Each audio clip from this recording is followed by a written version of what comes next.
Hello, hello, hello. ¿Qué tal estáis? ¿Aquí? Bien. Pues, si bien en el vídeo anterior no hice ningún tipo de comentario ni valoración sobre cómo está yendo esta iniciativa, creo que ha llegado la hora de hacer un primer balance. En general, ¿cómo crees que está funcionando todo esto de tus vídeos, tu canal? ¿Cómo? Pues hombre, yo creo, francamente, que está funcionando pues bastante bien. Ya, que está funcionando bastante bien, pero ¿no tuviste dudas, no tuviste ese momento de inquietud por si, bueno, si el contenido no era accesible, si no te estabas explicando? Pues sí, la verdad es que tuve serias dudas. ¿Y qué hiciste entonces al respecto? Pues lo que hay que hacer, que es preguntar. Os pregunté a vosotros, bueno, a alguno de vosotros, pues la verdad es que las respuestas fueron súper a favor. Que se me entiende, que a muchos les parece interesante, que les gusta, que lo recomiendan y que incluso pues lo ven en familia. Bueno, y si me quedaba algún atisbo de duda, pues me llegó un vídeo que vamos, que ya terminó absolutamente de clarificármelo todo. Es este. ¿Cómo te llamas? A ver, ¿quién eres? ¿Eres? Jorge. Jorge Cao. Cao. Y hoy has venido a hablarnos de... ¿De quién? ¿Del grúfalo? ¿Qué? ¿Y la historia del... Oh. del ratón? Oh. Madre mía. Venga, empieza a contar. 1, ¡Ay! Pero si tengo groupies. Pero es que no se puede ser más linda. ¡Mua! Gracias, Naroa. En fin, que no se puede estar más contento. Así que sin perder más tiempo, dentro vídeo. Recuerdo como si fuese hoy la pregunta que me hizo una alumna hace un montón de años. Mi querida Tania Miguel, en primero de la ESO, con esos ojitos azules, coge y me suelta. Pero vamos a ver, Jorge, para ser artista tienes que tener una vida llena de traumas, tener adicciones o una infancia terrible. Y bueno, es que, claro, es que lo cierto es que muchas veces sí que ocurre, pero es que no es un requisito. Mirad, el hombre que veis a la derecha en la imagen, el que va vestido de portero, es Eduardo Chillida. Bueno, fue Eduardo Chillida. Eduardo Chillida fue un escultor vasco que nació en 1924 y murió en este siglo, en el 2002. Y bueno, como veis, pues iba para futbolista. Pero bueno, pues tuvo la mala o no sé si buena fortuna de lesionarse y tuvo que dejar el fútbol. Se fue a estudiar a Madrid, arquitectura, y también lo dejó, pero lo dejó pues, por voluntad propia. Lo dejó para centrarse pues, en la escultura y en el dibujo. No, al poco también pues se casó y tuvo pues, una vida pues, más o menos convencional. Un montón de hijos y bueno, y su familia su mujer y su familia pues fue un gran apoyo para centrarse en su carrera. Desde el principio, en su carrera como escultor, Chillida pues trabajó en el mundo de la abstracción, que es el arte pues, que no imita las cosas, no imita el mundo físico. Y trabajó un montón de materiales. La madera, que es lo que veis ahí, lo primero era pues una terracota, que es una especie de barro. Pues ya veis el hierro, el hormigón armado. Esto es una escultura que hay en Gijón. Y por supuesto la piedra. Y una de las piedras con las que trabajó, empezó a trabajar a partir de la década de los 60 del siglo pasado, pues fue el alabastro. El alabastro es un mineral pues, que se presenta en la naturaleza en forma de bolos de diferentes tamaños. Y esto que tenéis ahí en la imagen, pues es eso, son unos bolos. Y es una piedra muy especial, es soluble en agua, se corta muy fácilmente e incluso se raya con bastante facilidad con una uña. Y como ves en esta imagen, pues tiene eso de que es traslúcido, o sea que lo cortas fino y es capaz de atravesar la luz el mineral. A Chillida le interesó el alabastro a raíz de un viaje que hizo a Grecia, porque, como explicó él, quería hacer una obra en la cual la luz pudiese entrar dentro de la escultura. Bien, si nos fijamos en los ejemplos de las esculturas que estamos viendo, pues podemos preguntarnos a qué le está dando forma el escultor. Fijaos bien, parece que lo que le interesa a Chillida es darle forma al vacío que crea, o sea, a esos huecos, más que al propio material, a la propia piedra. Esta montaña que aparece en diferentes fotografías es el Tindaya. El Tindaya es una montaña que está en la isla de Fuerteventura, en el archipiélago canario. Y bueno, y es una montaña pues que tiene pues un interés geológico, es una piedra que se llama traquita, y además, bueno, en la superficie de la montaña hay una serie de grabados arqueológicos.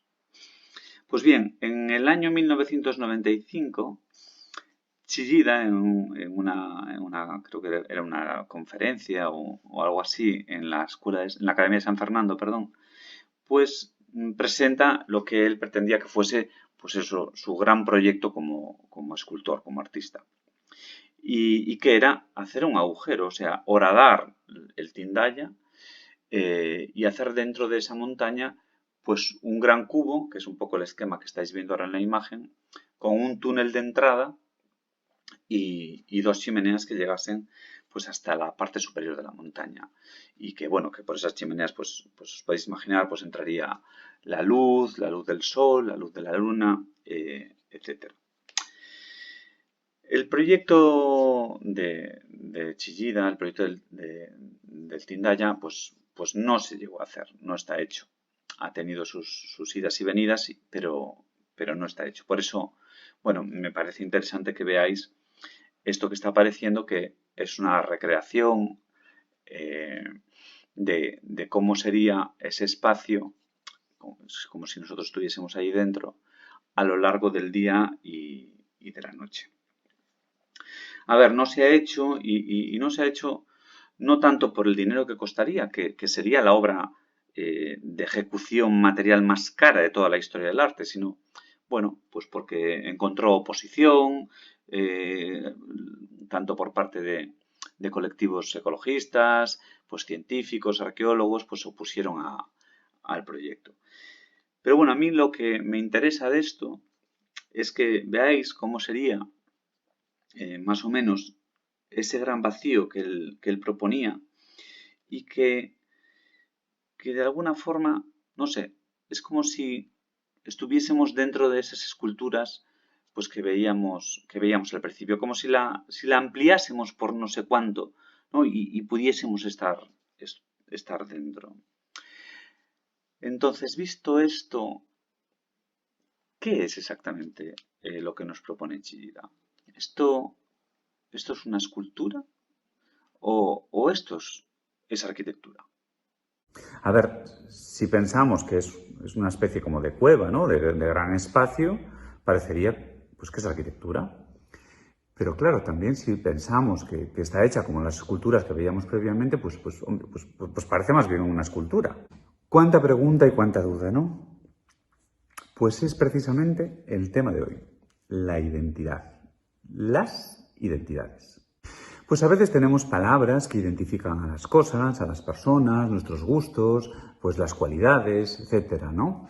Pero hay otras veces pues que nos resulta pues muy complicado ponerles un nombre o una etiqueta, o sea, darles una identidad concreta. Pues todo esto de no saber, de no tener una respuesta rotunda y común e inmediata, pues nos produce pues como una cierta ansiedad. Y si aún encima la pregunta nos la hacemos a nosotros mismos o a nosotras mismas, pues todavía peor, más ansiedad todavía. O sea, ¿soy niño o soy niña? ¿Soy payo o soy gitana? ¿Eso es verde o es azul? En fin, un montón de preguntas. Y yo me pregunto, ¿es que es necesario contestar a todas las preguntas? ¿Es tan importante identificarlo absolutamente todo? Pues no es obligatorio. Es que es más, A veces precisamente en esa indeterminación, ese no saber identificar, pues encontramos cosas pues tan maravillosas como, bueno, el ejemplo que acabamos de ver de Eduardo Chillida. Y bueno, no es el único. El otro artista que os quería presentar se llama Elio Itisika y es este señor que está apareciendo ahora en el plano. Bien, Elio Itisika fue un artista brasileño muy importante y hoy en día reconocido como una figura clave en el desarrollo del arte contemporáneo, pues nació allá por 1937 y murió muy jovencito, con 43 años. A mí me interesa Elio Itisika por dos cuestiones. Por un lado, tuvo la capacidad de conjugar, de fusionar dos culturas o dos lenguajes distintos. Por un lado, lo que venía desde donde estaba él, que era en Brasil, lo que venía del arte occidental, o sea, de Europa y de Estados Unidos, junto con lo propio de la cultura brasileña, o sea, todo aquello relacionado pues con el carnaval, la samba, el ritual, el vudú, etc. Además de esto que os acabo de explicar, que es un ejemplo de sincretismo artístico, así es como se denomina, también me interesa pues por todo lo que fue su evolución y sus investigaciones. Elio Itisika parte de la pintura, como veis esto que estáis viendo pues son pinturas, parte de algo más o menos que nos puede sonar a otras cosas que hayamos visto, pero rápidamente se deshace de ella. Pero de la pintura toma, que es lo que a mí me atrae mucho, toma uno de sus elementos, que es el color. Y con eso es con lo que trabajará a lo largo de su carrera, o fundamentalmente con el color. Su evolución fue o parte precisamente del estudio de la materialidad del color, o sea, de las cualidades sensibles del color. Aquí ya veis que la pintura saltó, por así decirlo, de lo que era el cuadro a estos objetos o piezas que él denominó relieves espaciales. Como veis son piezas de un solo color, o sea, monocromas, y que en función de la incidencia de la luz, pues el color pues se matiza. Después de esta serie, Itisika empezó a añadir otras nuevas cosas o a continuar su investigación hacia otros lados. Y creó la serie Bólidos.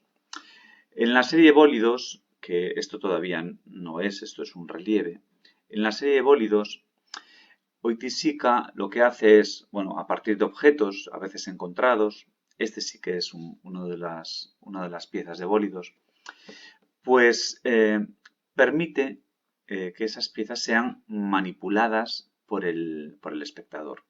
O sea, la tapa o el cajón se abre y se cierra, o lo puedes abrir, lo puedes cerrar tú como espectador. Este rojo también es un ejemplo de esa serie. Además de la experiencia del espectador, él ya se empieza a interesar, pues eso, pues por la relación entre el espacio, el tiempo y la obra. Esta de aquí en concreto pertenece a la serie Núcleos y bueno, aquí permitía que el espectador, por así decirlo, atravesase la obra y tuviese, pues eso, una relación pues más corporal, ¿no? con la obra. Más adelante, y es donde quería yo llegar, produce esta serie que se llama Parángoles. Bien, Itisika ahí por los años 60, más o menos a mediados de los 60, empieza a interesarse pues, por el mundo de la favela, por el mundo de las escuelas de samba, bueno, y todo eso de alguna forma quiere incorporarlo. ¿Y cómo lo hace? Bueno, pues pues produce esta propuesta artística que se basa en lo siguiente. Un parangolé consiste en trozos de diferentes telas, como veis en la imagen, de diferentes colores, en el que un participante, o sea, por ejemplo, una de esas personas que veis ahí, debe de vestirlo, o sea, debe de colocárselo encima del cuerpo y realizar un baile o una acción gestual. Bien, ahora os voy a poner un vídeo a continuación como ejemplo. Pero a mí lo que me atrae muchísimo es la relación que existe entre el espectador, la materialidad de la obra y el propio artista. Porque aquí, si os fijáis, pues además de que la obra tenga un tiempo acotado, o sea, se produzca en determinado momento, el espectador forma parte también de la misma. O sea, es también protagonista de la obra como de alguna forma, o no de la misma manera, pero como también lo es el propio artista. Y en ese sentido, me gusta mucho lo que decía Oiticica y cómo se veía él, ¿no? Y él decía que el artista, o para él el artista, debe de ser menos creador y más impulsor o moderador de la obra. Bueno, espero que con el ejemplo se termine de clarificar un poco en qué consiste esto del parangolé. Espero que os guste.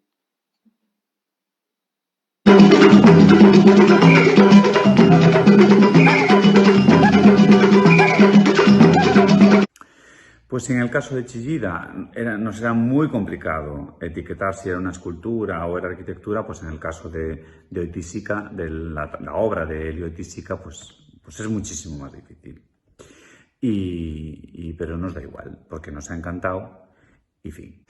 Bueno, espero que os haya gustado el vídeo y os dejo pues la recomendación de hoy, que es un novelón largo, a ver, se lee bien, es facilón, pero es un novelón muy largo, o sea que está indicado para las personas que le guste leer las novelas, que se llama Middlesex y que va precisamente sobre una persona, es una novela que se cuenta en primera persona, sobre una persona que es intersexual, o sea, que nace con atributos genitales masculinos y femeninos a la vez.